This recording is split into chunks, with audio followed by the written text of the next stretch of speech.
Dicen que historias como esta merecen escucharse con atención, ya sea en los campos resecos de Sonora, en las sierras de Chihuahua o en algún rancho solitario de Arizona. Por eso, antes de continuar, escribe en los comentarios desde dónde nos escuchas. Porque en un pueblito llamado Santa Aurelia, en el norte de México, en el año 1889, vivió una joven que se atrevió a hacerse pasar por quien no era, y por ello cambió el curso de su vida. Su nombre era Genoveva, y todos allí la conocían únicamente como la criada de la vieja doña Renata, una mujer arisca y viuda de un hacendado, que murió días antes sin dejar herederos, ni compasión. Genoveva habitaba en un cuarto de madera tras el corral, junto a su hermanita enferma, Rosita, que tosía sangre cada noche. Nadie en el poblado ayudaba, nadie preguntaba por ellas. Y cuando la patrona falleció, nadie se ofreció a acogerlas. La muerte de la anciana cayó como polvo en la piel seca, incómoda, pero pronto olvidada. Los bienes fueron confiscados por un sobrino lejano, y Genoveva se quedó sin techo, sin salario y sin protección. Con apenas un vestido decente y la hermana febril en brazos, deambuló por la villa en busca de cualquier trabajo, pero dondequiera que pedía pan, encontraba puertas cerradas. Las señoras del pueblo decían que era peligrosa, que tenía ojos de bruja y maneras extrañas. En realidad, Genoveva solo era demasiado tímida para sonreír. Solo hablaba cuando debía, y solo lloraba cuando nadie la veía. Aquella misma semana se anunció un baile de gala en el Salón del Prado del Oeste, un evento rarísimo, organizado por el nuevo juez de la comarca, con invitados llegados de Hermosillo y Tucson. Se decía que hasta el delegado federal estaría presente. Era una noche de vestidos importados, música en vivo y coñac caro. Genoveva, con los ojos hundidos y la hermana en delirios febriles, vio en ese baile su última esperanza. No conocía a nadie allí dentro, pero sabía dónde guardaban los vestidos de gala de la difunta doña Renata. Y aquella noche, mientras Rosita dormía con paños húmedos en la frente, Genoveva se vistió con valor. Y mentira. Se recogió el cabello en un moño alto, ocultó sus manos callosas con guantes de encaje, calzó botas de satén y se presentó como señorita Evangelina de la Vega, supuesta heredera de la frontera texana. Llegó al baile con la cabeza erguida, el miedo oculto en las costillas y un único propósito en el corazón: encontrar a alguien que la ayudara a salvar a su hermana. En el salón todo era luz de lámparas de aceite, aroma a tabaco y perfumes franceses. Los hombres hablaban en voz alta, las mujeres susurraban, y cuando ella entró, se hizo un silencio momentáneo. La sencillez de su belleza y su porte discreto parecían demasiado genuinos para ser un engaño. Tal vez por eso, nadie dudó de quién decía ser. Entre los vestidos que ondeaban y las risas forzadas, Genoveva avanzaba como quien pisa hielo delgado. Cada paso era una incertidumbre, cada mirada una prueba. Sabía que si alguien descubría la verdad, que bajo aquel perfume costoso se ocultaba el sudor de una lavandera huérfana, todo estaría perdido. Pero el hambre, el cansancio y la desesperación habían silencioso al miedo. Por eso, sostuvo la mentira con una fuerza que ni ella sabía poseer. Una de las damas murmuró bajo: «¿Quién será esa tal de la Vega?». Otra contestó: «Debe ser rica, tiene un aire extranjero». Genoveva no sabía qué significaba tener un aire extranjero, pero aceptó el elogio como un escudo. Aquella noche ya no era la criada del corral, era una dama, y si Dios lo permitía, una dama con una misión.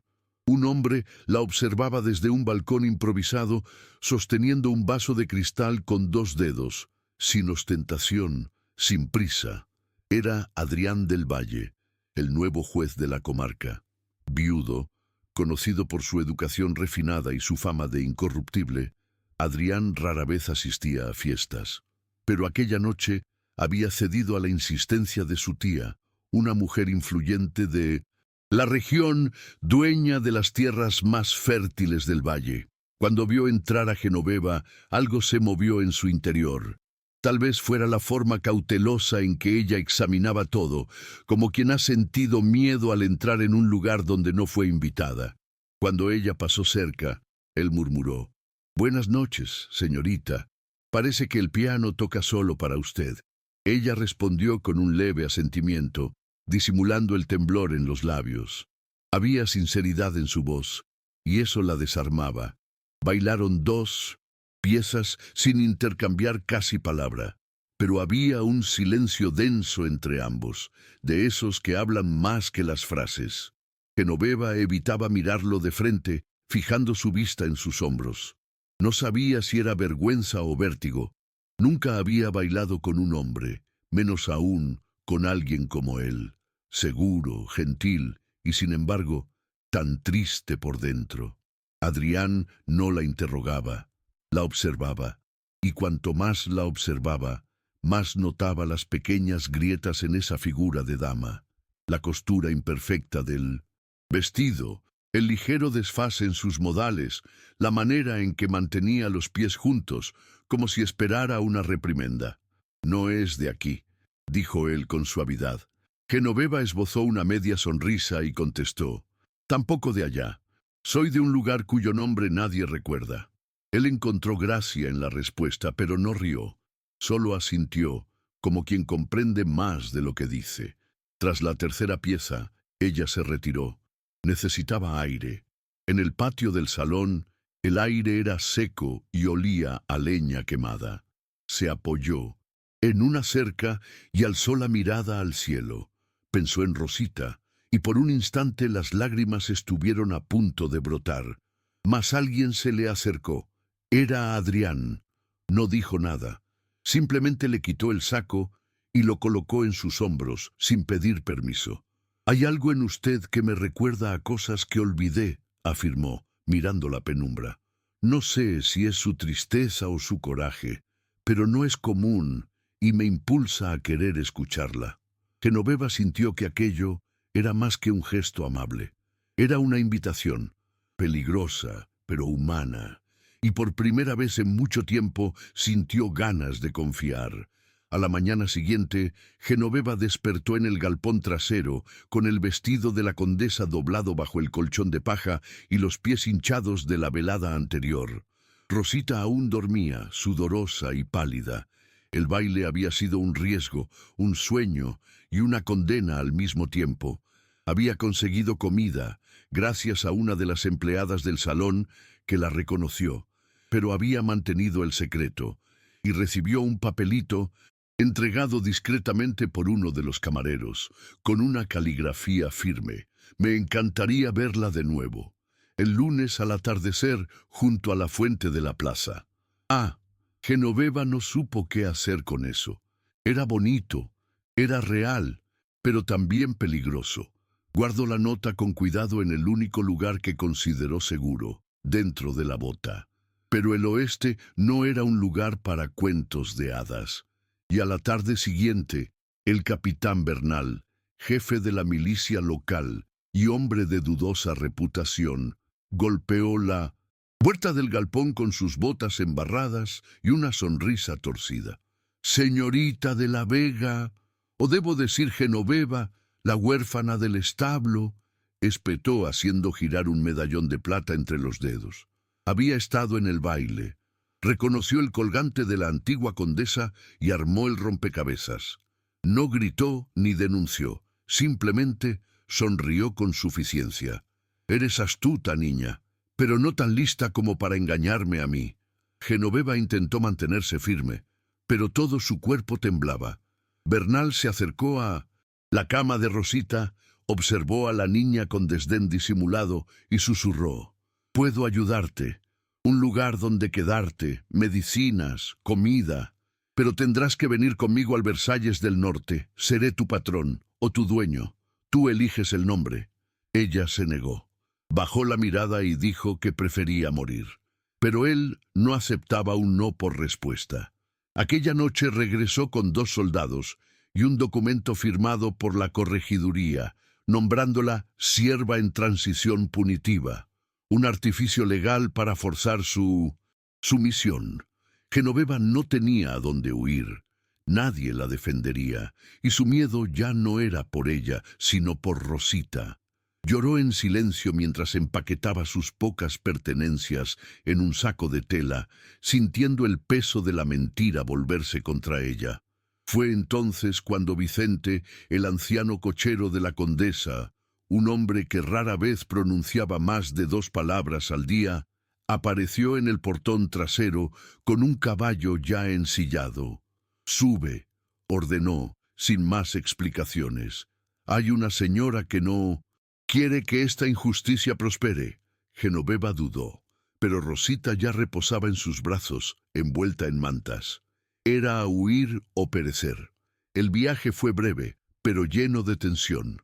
Al llegar a un poblado minúsculo oculto entre cactus y rocas, Vicente explicó: «Estamos cerca de San Isidro. La señora Montrey dijo que sería mejor ocultarla unos días». Genoveva abrió los ojos de par en par.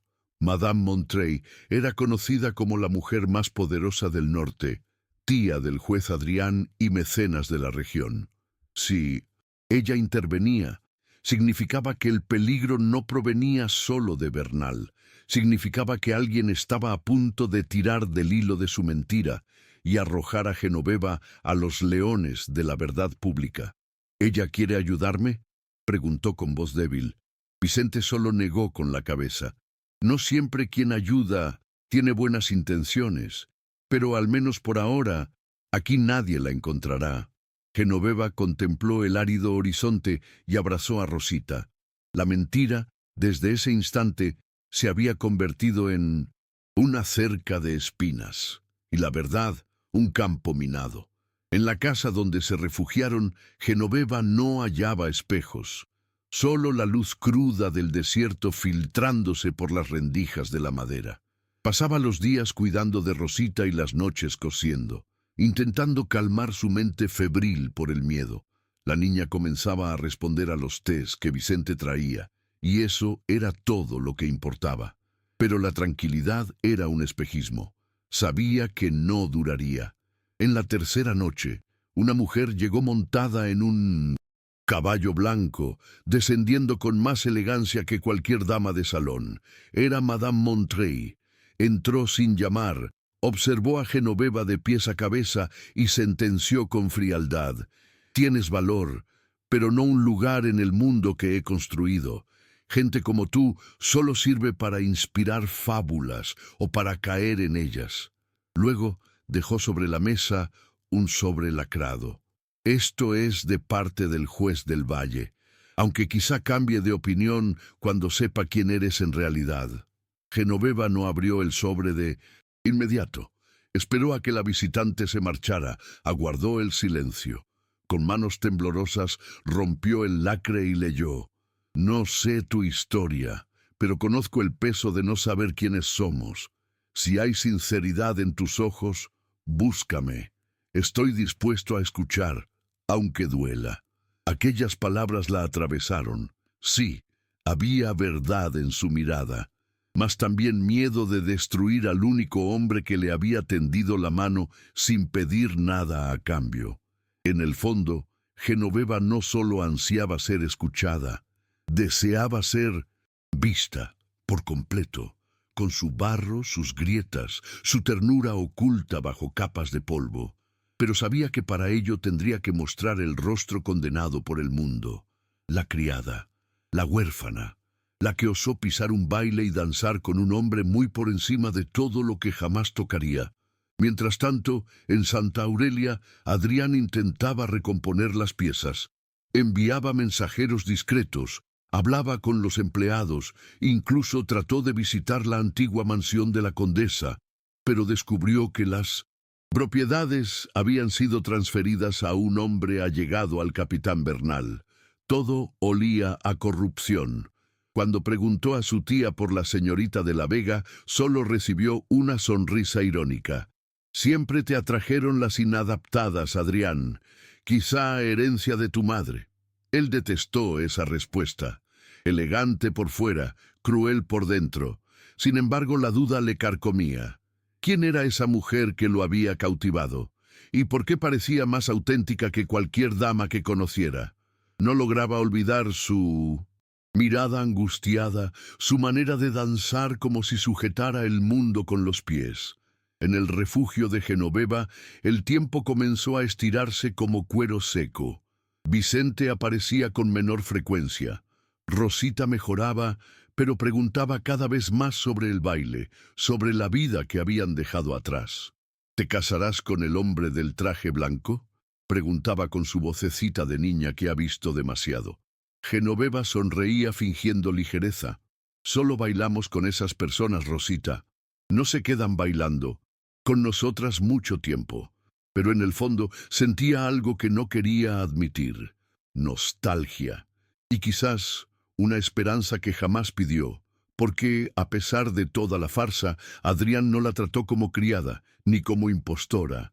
La miró como si viera algo que nadie veía. Y eso, para alguien como ella, era casi amor. En la madrugada del 8.º día, Genoveva oyó cascos. No eran los de Vicente.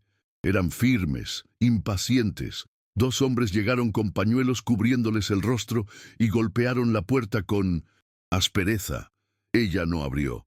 Tomó a Rosita en brazos y huyó por el fondo, ocultándose entre rocas y arbustos hasta que amaneció. Al regresar, la casa estaba revuelta. En el piso, huellas de botas y una nota con solo 3 palabras: «Tú no mandas». El mensaje era claro. Bernal la había encontrado. Quizá Madame Montreuil había revelado su paradero. O tal vez habían seguido a Vicente. Genoveva comprendió que el tiempo se agotaba. Debía huir de nuevo. Pero, ¿hacia dónde? ¿Quién acogería a una mujer señalada como farsante y a una niña enferma? Al final de esa tarde, caminó hasta el punto más alto del poblado, donde los cactus se confundían con cruces en el horizonte. Allí lloró en silencio. El cielo parecía pesar sobre sus hombros. Pensó en escribirle a Adrián, confesarle todo, rasgar la mentira, pedirle ayuda con las palabras más humildes que conocía. Pero el orgullo, aquel que germina en lo más profundo del sufrimiento, se lo impidió. Él merece a alguien de su propio mundo, pensó. No una criada que robó un vestido. Al volver a la casa, Rosita dormía de nuevo. Sobre la mesa aguardaba un sobre, esta vez con la caligrafía infantil y temblorosa de Rosita. Genoveva rompió el sello y leyó: «Señor Adrián, mi hermana es buena. Miente porque tiene miedo, pero no es mala. Yo no quiero que ella esté triste toda la vida. No se olvide de ella. Rosita». Aquella noche, Vicente cabalgó hacia Santa Aurelia portando la carta. Se presentó ante la tía de Adrián, diciendo que era un asunto del alma, no de política. Ella se rió. «Su alma ya está comprometida con el futuro de la comarca», replicó con desdén. Pero Adrián leyó la nota de todos modos. Y al terminar, quedó en silencio. Era una niña pidiendo lo imposible. Que el mundo mirara a una criada como si fuera valiente. Algo en su interior se quebró. Tomó el abrigo, montó su caballo y partió antes del amanecer. No avisó a nadie, ni siquiera a su tía. En la montura llevaba solo un pedazo de pan seco, un cantil de agua y un nombre en la mente: Genoveva. Encontrarla no le resultó difícil. Vicente había dejado señales en los troncos, marcas antiguas de viajeros humildes. Cuando Adrián arribó al poblado, halló la casa vacía. Pero en el establo encontró a una niña de trenzas sollozando. Era Rosita. Ella señaló un sendero entre las piedras. Genoveva había partido al amanecer, intentando alcanzar el tren que pasaría por la vieja estación abandonada, kilómetros más allá. Con el corazón apremiado y el polvo en los ojos, Adrián galopó con furia. Cada relincho del caballo era un pulso contra el tiempo y contra las convenciones que siempre lo habían mantenido alejado de lo que ahora comprendía como esencial. el coraje de una mujer que se atrevió a amar sin permiso. La estación estaba sumida en silencio cuando Genoveva llegó, con los pies llagados, el vestido raído y Rosita en brazos. El último tren del día había partido ya, y el siguiente no llegaría sino hasta la mañana siguiente. Las tablas de madera crujían con la brisa del desierto, y las sombras proyectadas se alargaban en el suelo reseco. Genoveva se encogió en el banco más alejado, protegiendo a su hermana del frío, tratando de ignorar el temor de ser descubierta antes del amanecer. La mentira ya no era un disfraz, era una prisión. Si solo supiera quién soy en realidad, tal vez me odiaría menos de lo que yo misma me odio ahora, pensó. Pero en el fondo, lo que más la aterrorizaba no era el juicio, era la posibilidad de ser perdonada, porque ser perdonada implicaba aceptar que aún era digna de amor. Cuando los cascos resonaron en la madrugada, ella lo supo. No necesitó verlo. El repiquetear era diferente, decidido, firme. Rosita alzó la mirada primero. «Es él, hermana». Genoveva permaneció inmóvil, como quien aguarda una sentencia. Adrián desmontó con cuidado, sin pronunciar palabra. Se acercó despacio, temeroso de asustarla. Cuando se plantó ante ella, sus ojos estaban enrojecidos, no por ira, sino por el cansancio y la emoción contenida.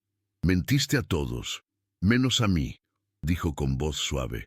«Desde la primera mirada supe que algo estaba fuera de lugar, pero nunca sospeché lo que había dentro de ti».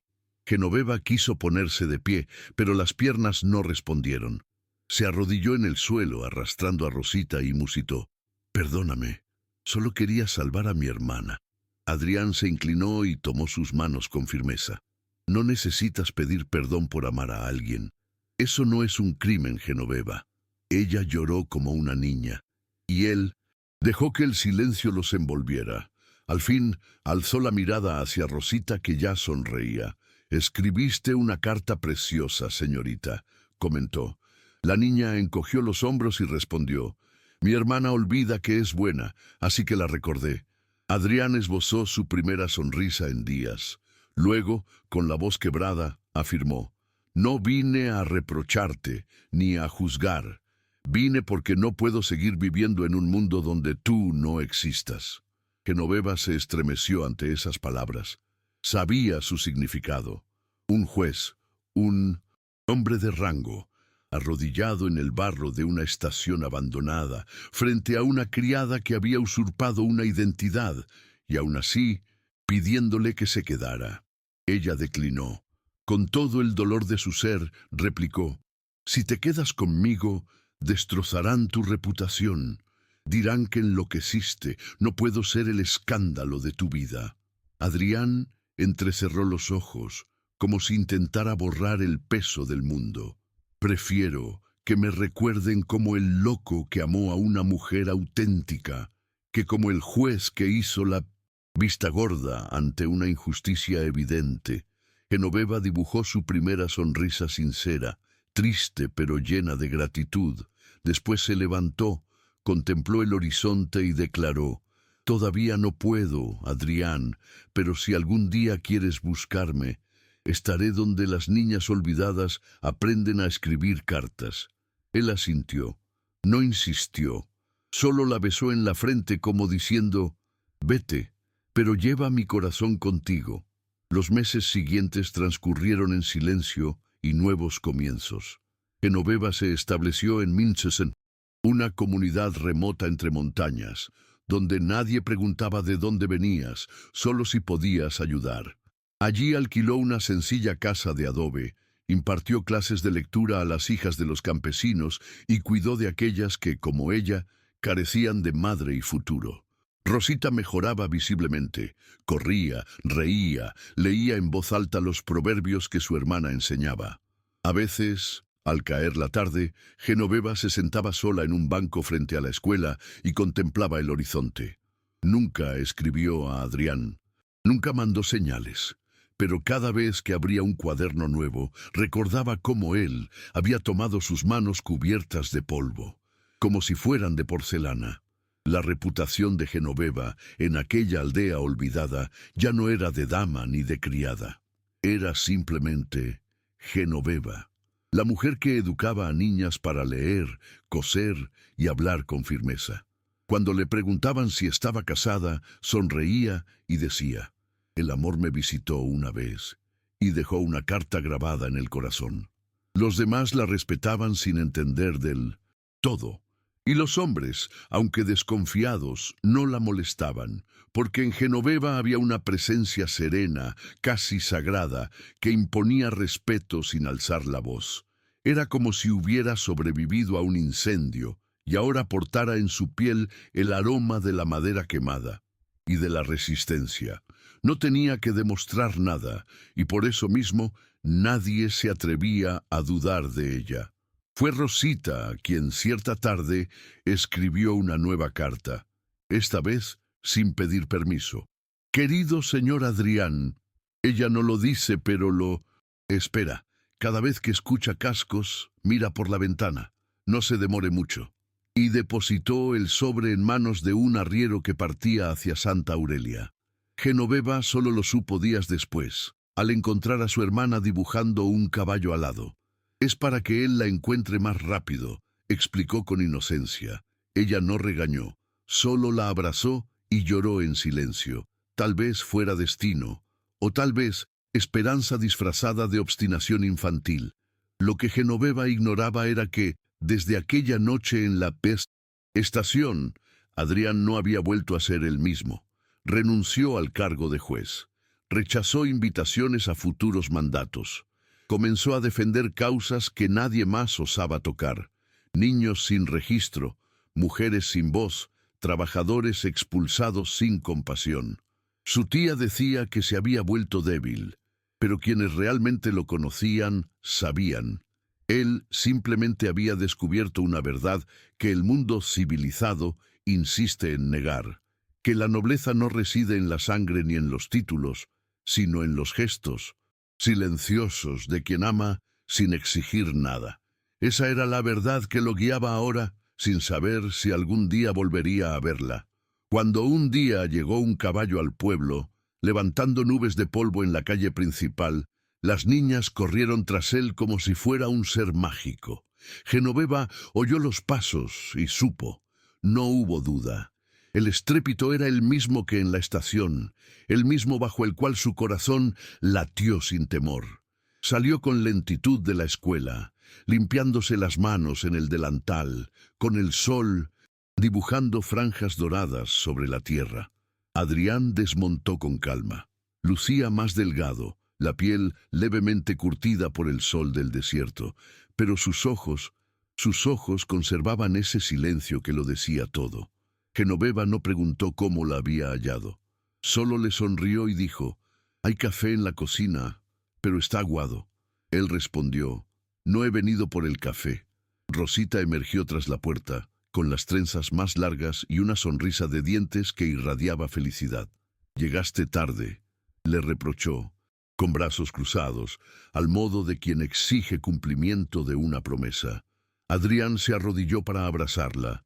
Luego alzó la vista y pronunció como un secreto revelado: «Vine porque comprendí que continuar viviendo sin ti sería la única mentira». Genoveva sintió desfallecer las piernas, pero no cayó. Tomó la mano de Adrián, la apretó suavemente y solo musitó: «Ya no soy la misma». Él replicó: «Yo tampoco». La simpleza de ese gesto fue al mismo tiempo dolorosa y sanadora. No hubo petición formal, ni alianza sagrada, ni ceremonia con velo y votos en voz alta. Simplemente comenzaron a vivir juntos, con un amor que no precisaba explicaciones. Adrián se instaló allí, ayudando en las clases, construyendo bancos, plantando árboles junto a la escuela. Lo apodaban el nuevo maestro o el señor callado. Nunca reveló su identidad, ni una queja por el polvo ni por la falta de comodidades. Parecía que todo lo vivido antes era un prólogo, y que allí comenzaba al fin su verdadera historia. A veces Genoveva lo observaba barrer el patio de la escuela y pensaba: Podrías estar en cualquier palacio, y elegiste este suelo. Fue en una mañana de octubre cuando comprendió que su historia junto a Adrián ya se había vuelto semilla. Una niña recién llegada, huérfana de peste, dibujó en la pared de adobe dos figuras tomadas de la mano, una con vestido, otra con sombrero de paja, y escribió debajo: «Ellos me vieron». Genoveva leyó y sintió cómo el peso de todo lo vivido se desvanecía como una brisa. Adrián, al contemplar el dibujo, no dijo nada, solo trazó con el dedo las letras y sonrió. A partir de ese día, emprendieron algo mayor. Fundaron un refugio para niñas sin nombre, con espacio para jugar, aprender y dormir sin miedo. Las lenguas malintencionadas pronto dijeron: «Es la criada que se atrevió».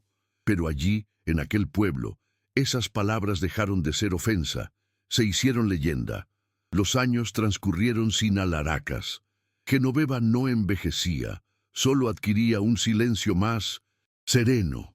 Sus ojos siguieron iguales, pero ahora exhibían una firmeza tranquila, como quien ha conocido lo peor y aún así opta por la dulzura. El refugio creció, añadió huerto, un salón con mapas y libros donados por viajeros, e incluso un pequeño piano de cola, traído por un antiguo pianista de salón en El Paso.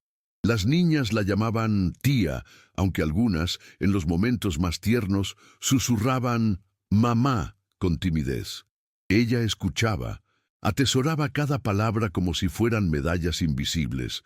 Para Genoveva, aquello era más noble que cualquier título. Adrián, por su parte, se convirtió en consejero de los silenciados. Renunció a su voz de juez y asumió la escucha del compañero. Llevaba cuentas, cuidaba la huerta, enseñaba matemáticas y dibujaba mapas en el suelo con palitos. No volvió a buscar cargos, ni la urbe, ni discursos pomposos. Solía decir: «Solo vale aquello que cambia la vida de quien nadie ve», y con ello enseñaba sin tener que enseñar. El pueblo fue transformándose. La escuela se convirtió en centro de reunión. Las niñas del refugio crecieron, algunas en maestras, parteras, costureras con oficio. Ya no hubo más robos de vestidos para ser escuchadas. La valentía brotó sin disfraces. Cierto día, Rosita volvió de una visita a un archivo en Hermosillo y trajo consigo un registro polvoriento: el baile en el Salón del Prado del Oeste en Santa Aurelia. Al margen, con tinta desteñida, estaba anotado: «Señorita Evangelina de la Vega, dama de presencia inolvidable». Ella mostró el papel a Genoveva con una sonrisa.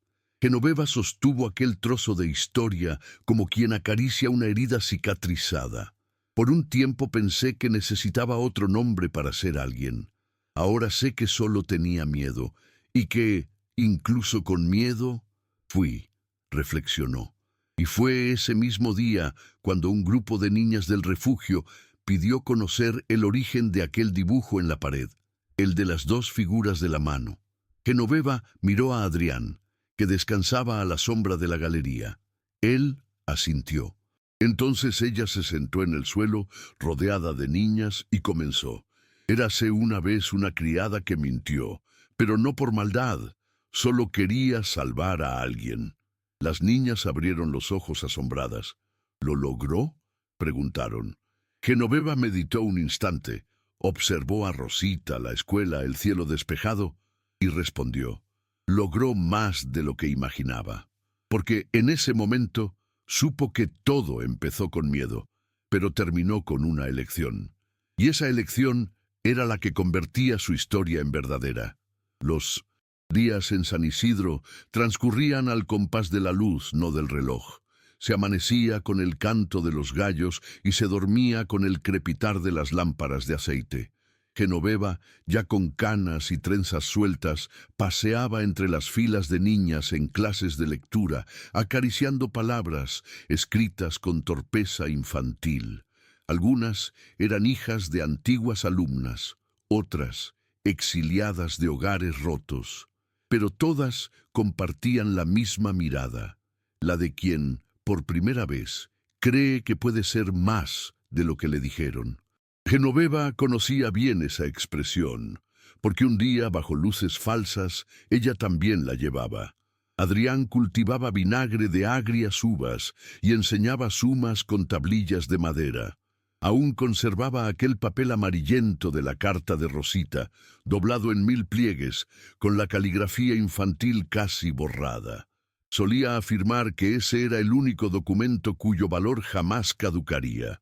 Cuando alguien le preguntaba si era juez, sonreía y respondía: «Solo soy el esposo de la mujer más valiente que conocí». Y nadie lo dudaba. Los viajeros que pasaban por San Isidro contaban historias de la criada que enseñaba niñas y el hombre de traje que labraba la tierra, y partían convencidos de haber pisado otro tiempo, uno más justo, más tierno, más real. Un día, durante la feria del pueblo, Genoveva recibió una misiva inesperada. Era una carta oficial, firmada por la nueva gobernadora del estado. El refugio había sido elegido como modelo educativo para zonas rurales. La invitaban a la capital para recibir una medalla honorífica.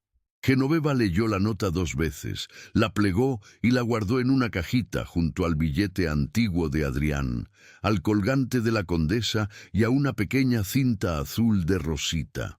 Cuando su hermana preguntó si iría, Genoveva esbozó una sonrisa.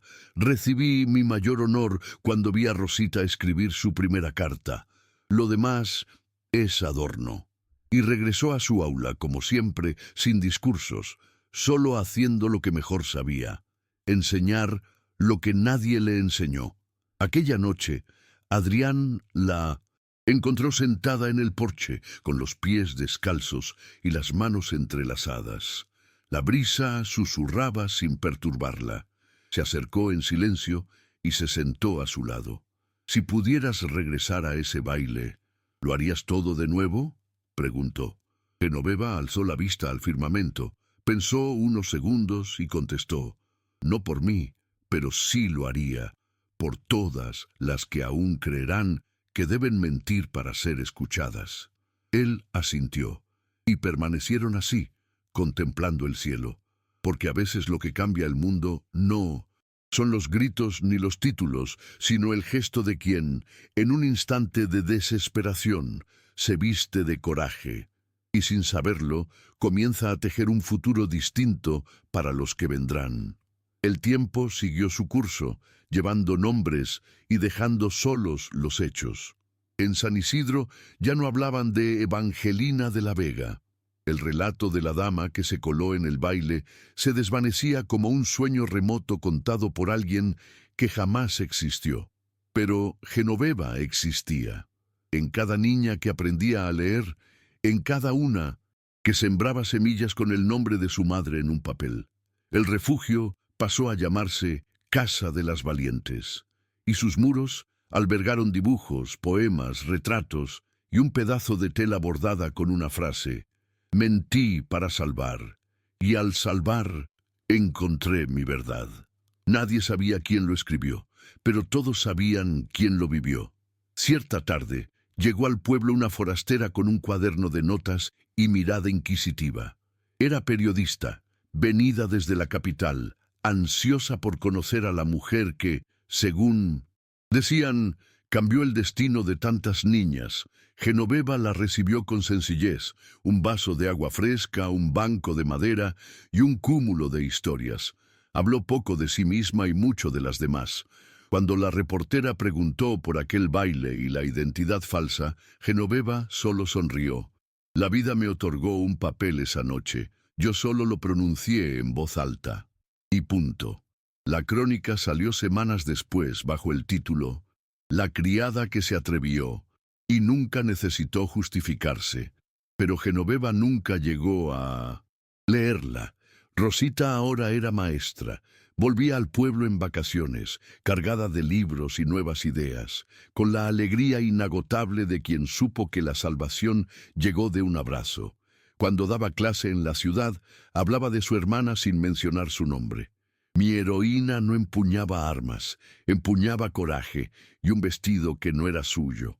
Sus alumnos imaginaban una metáfora: Ella sabía que era pura realidad, y en las noches de nostalgia le enviaba cartas a su hermana, sin sobre, solo palabras al viento, como un deseo de que el mundo entero escuchara la historia que durante tanto tiempo fue silenciada por la vergüenza, y que ahora merecía resonar con orgullo. Genoveva envejecía sin prisa.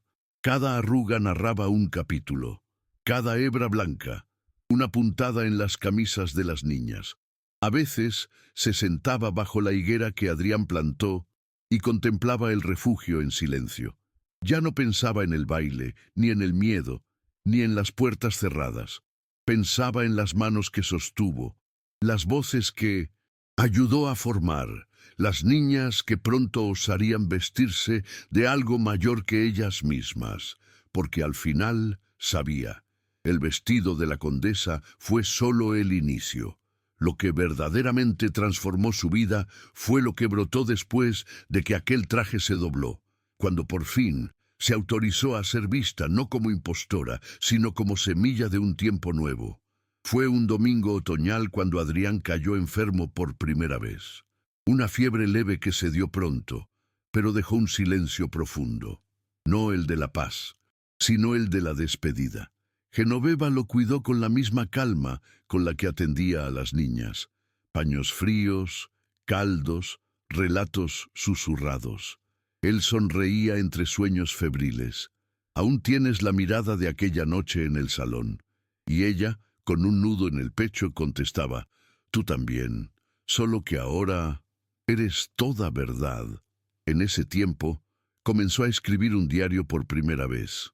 No para memorias pasadas, sino para registrar el presente, como si quisiera dejar un mapa de afectos a quienes vinieran después. Cuando Adrián mejoró, caminaba más lento, pero con la misma atención de siempre. Participaba en las clases, recitaba historias antiguas y a veces tocaba notas sueltas en el piano, algo desafinado. Genoveva sabía que el tiempo era breve, pero no hablaba de ello. En cambio, recogía semillas, organizaba cuadernos de las alumnas, fundó un pequeño archivo con retratos, fechas, recetas de infusiones y dibujos. Si algún día no estoy, sabrán dónde encontrarme, decía, señalando libros, muros, el susurro del viento. Adrián afirmaba que ella era suelo fértil y que de allí florecía todo. Entonces, una comitiva sencilla llegó desde la gobernación. 3 mujeres en ropas humildes, con una placa de madera tallada a mano. Decía, Centro Educativo Genoveva Ríos, por tu coraje, por tu ternura. Colocaron el letrero sin pompa, entre aplausos de las niñas y lágrimas de Rosita. Genoveva intentó rechazar el homenaje, asegurando no necesitar un nombre en ningún sitio. Pero una niña se acercó y dijo, lo necesitamos para recordar que es posible. Fue entonces cuando ella comprendió. No se trataba de ella, sino de lo que su gesto había sembrado. El nombre ya no era ego, sino refugio. Era camino, era puente. Aquella noche, Genoveva se sentó en el banco del porche y contempló el nuevo rótulo. Adrián se unió a su lado como de costumbre. Ninguno pronunció palabra. Permanecieron allí, llorosos, escuchando grillos, la madera crujiente, la brisa suave. Cuando la noche fue completa, ella tomó su mano y musitó. Si hubiera sabido que un día mi mentira daría tanto fruto, habría tenido menos miedo. Adrián la apretó con ternura y replicó, no fue la mentira, fue el amor que la inspiró. En ese momento, Genoveva entendió lo que jamás se atrevió a pensar, que su historia no era vergonzosa, sino semilla de verdad sembrada con coraje. Al año siguiente, Adrián partió en paz, durmiendo, una noche de luna llena. Genoveva lo halló al amanecer, con las manos cruzadas sobre el pecho como quien descansa después de un día bien vivido. No lloró frente a las niñas, esperó el entierro, la noche silente, y luego fue a la higuera que él plantó. Allí se sentó, sola, y conversó largas horas con él. Le habló de las alumnas nuevas, de las semillas que brotaban, de las palabras ya aprendidas. Tras un rato alzó la vista al cielo y dijo: «Me enseñaste que el amor no pide perdón, solo espacio, y me diste un mundo entero». Fue su despedida más dulce y también la más desgarradora. Las niñas organizaron una ceremonia sencilla, con flores silvestres y cantos aprendidos en clase. Rosita viajó desde la capital y leyó una carta que escribió en la infancia, pero nunca se atrevió a entregar. «Gracias por no marcharte cuando todos se fueron». El ataúd reposó junto a la escuela como él deseó. Genoveva mandó plantar lavanda alrededor. Durante días, cada mañana se sentaba allí con su cuaderno y escribía frases sueltas.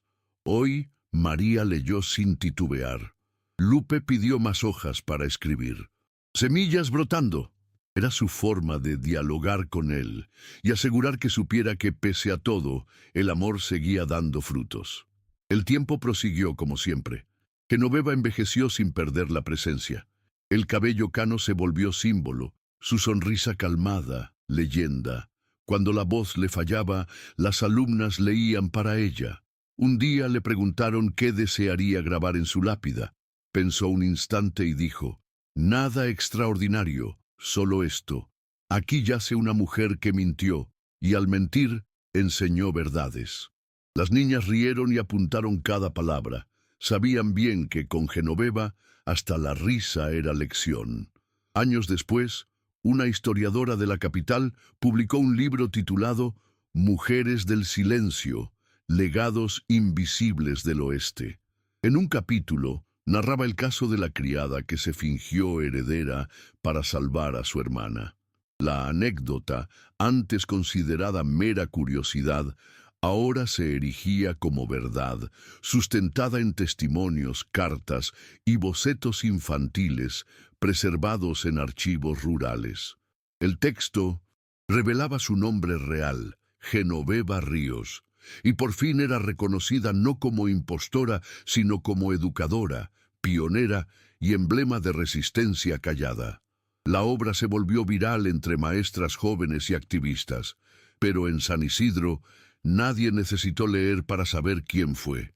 En la escuela de adobe, todavía en funcionamiento décadas después, persistía una tradición. Cada alumnita estrenaba su primera carta en lápiz de carbón, y al cierre la leía en voz alta. Muchas decían: «Quiero ser como Genoveva». Otras apuntaban: «Mi hermana vale la pena». Pero todas sabían que esa mujer de voz baja y ojos firmes existió, y gracias a ella, ahora podían escribir su nombre sin temor.